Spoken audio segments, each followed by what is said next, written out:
Em 2017, foi um ano relativamente fraco, para não dizer fraco, não é porque os preços das commodities ficaram deprimidos em relação aos anos anteriores, a taxa de câmbio se valorizou e foi nesse ambiente, inclusive, que subiu o endividamento, aumentou o endividamento das empresas. Eu vou conversar agora com Fábio Silveira, economista especialista no agronegócio. Você comentou previamente que percebe uma mudança de tendência, uma mudança de ciclo no setor. Como é que é isso? Bem, o agronegócio brasileiro, ele vive um momento de ajuste. Depois de um crescimento muito acentuado de produção, rentabilidade, veio junto com esse ciclo de expansão o aumento do endividamento nos últimos anos. Então, isso é natural dos ciclos de crescimento econômico, dos ciclos de crescimento setoriais. E 2018 será um ano em que o agronegócio terá uma rentabilidade pequena, com um endividamento ainda grande, mas teremos muito possivelmente a entrada de outros capitais, de capitais estrangeiros, detendo o controle de ativos do agronegócio brasileiro, já que agronegócio brasileiro, tem uma dificuldade de financiamento de capital de giro, tem uma dificuldade de financiamento e investimento. O governo brasileiro passa por uma crise fiscal tremenda e, portanto, será o capital estrangeiro o grande provedor de novas oportunidades para o agronegócio brasileiro. E, com isso, iniciaremos possivelmente um outro ciclo de expansão do agronegócio que deve se transcorrer ao longo da década de 20, da próxima década de 20, com participação de outros capitais na composição societária das empresas brasileiras. Onde estão essas dívidas e qual é a origem delas? Essas dívidas estão localizadas em vários setores, né? Setores ligados diretamente à terra, como o setor sucroalcooleiro, por exemplo, que foi muito penalizado pela política de baixos preços de combustíveis no primeiro governo Dilma. Essas dívidas continuaram crescendo, a rentabilidade da atividade sucroalcooleira foi muito ruim nos anos subsequentes ainda. Portanto, é um setor que está exposto a uma reestruturação, a um aumento da concentração e ao ingresso de capital estrangeiro. Não só nesse setor sucroalcooleiro, mas o setor de soja, de milho, vários outros setores brasileiros do agronegócio são e serão objeto de interesse de investidores internacionais, até porque no mundo desenvolvido, no mundo globalizado, vamos dizer assim, nesse processo de globalização que conhecemos nas últimas décadas, a taxa de retorno dos investimentos está baixa. E o Brasil, com seu agronegócio, tem um potencial não só de crescimento para os próximos anos, mas de um crescimento expressivo, já que o Brasil será e continuará sendo o principal fornecedor de alimentos para o mundo.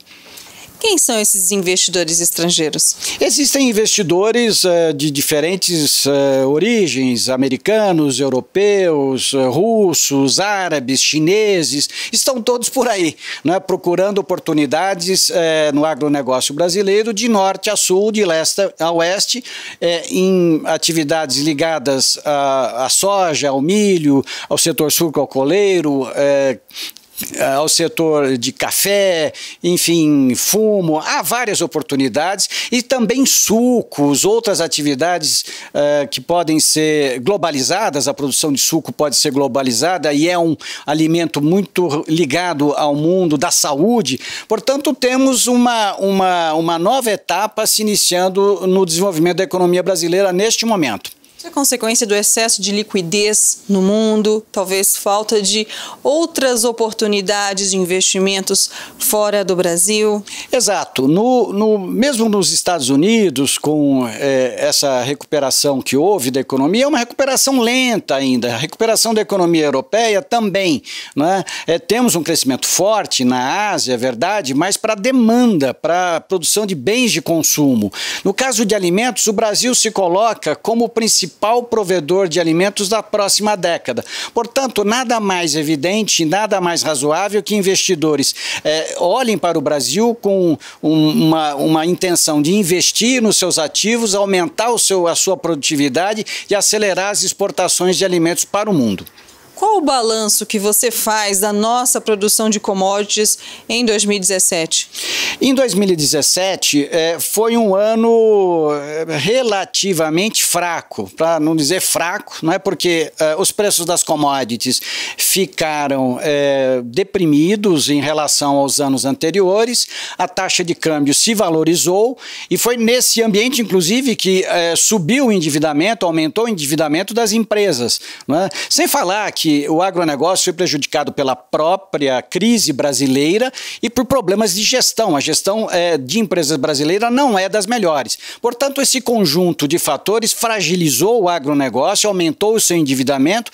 Em 2018, podemos ter um ano semelhante.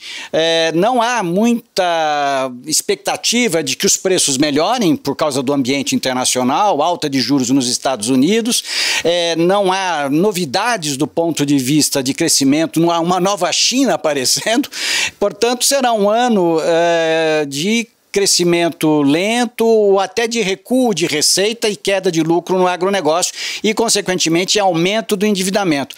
Portanto, são condições propícias para que novos investidores ingressem no mercado brasileiro, não neste ano ainda, mas em 2018 e nos anos subsequentes. É esse o cenário que se apresenta. E como foi o clima? O clima, como no mundo, o clima no Brasil tem sido bastante irregular, né? Tem havido problemas de sazonalidade e prever clima é algo absolutamente impossível hoje em dia. Né? As dificuldades são crescentes por causa do aquecimento global.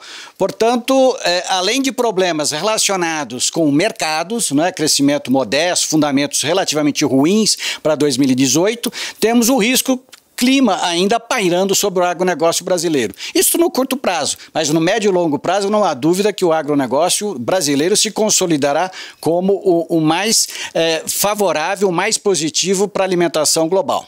Vamos falar sobre algumas commodities em específico? Como é que foi a safra, como é que está o preço, começando pela soja.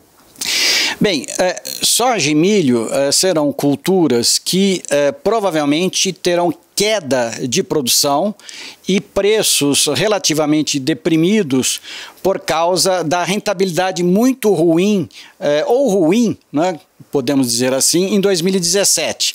Né? Houve uma descapitalização de alguns produtores e isso deve levar a produção brasileira de soja e milho no ano que vem a ter algum recuo, estima-se algo em torno de 4% a 5%, preços relativamente deprimidos no ambiente internacional e, portanto, temos um cenário pouco favorável para o produtor de grãos no ano que vem.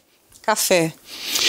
Café é uma cultura que tende a ter alguma recuperação de produção, mas pequena. Os preços seguem deprimidos porque, como as outras commodities, está sob efeito baixista dos fundos globais, dos fundos dos mercados futuros internacionais.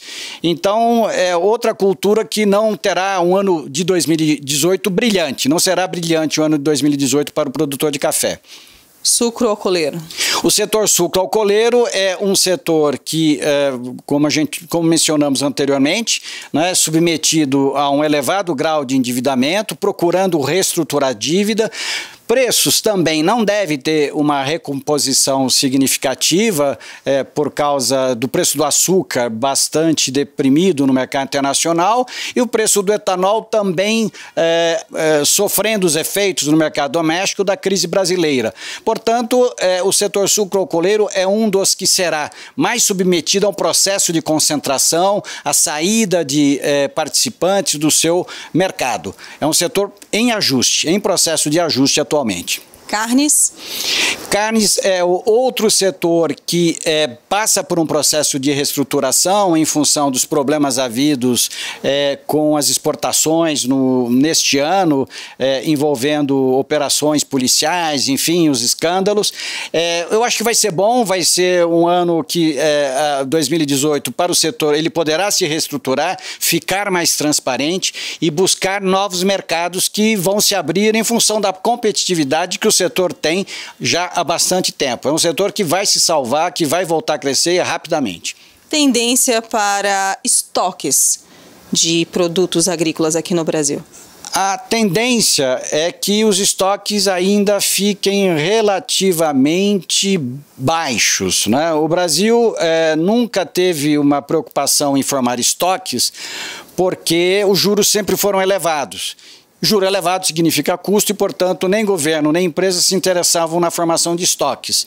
Com a redução dos juros à vida nos últimos tempos, é possível que algum nível de estoque comece a ser administrado, sejam melhor administrados, que haja níveis de estoques um pouco mais elevados. Mas ainda distante daquilo que se possa dizer como adequado para o atendimento da segurança alimentar, para o atendimento do mercado doméstico. Os juros ainda teriam que baixar mais um pouco para que alguém se interessasse em formar estoques no Brasil. Fábio, muito obrigada por mais esta oportunidade de entrevista aqui para a gente na Ducascope TV. Eu que agradeço. Luciene Miranda para a Ducascope TV.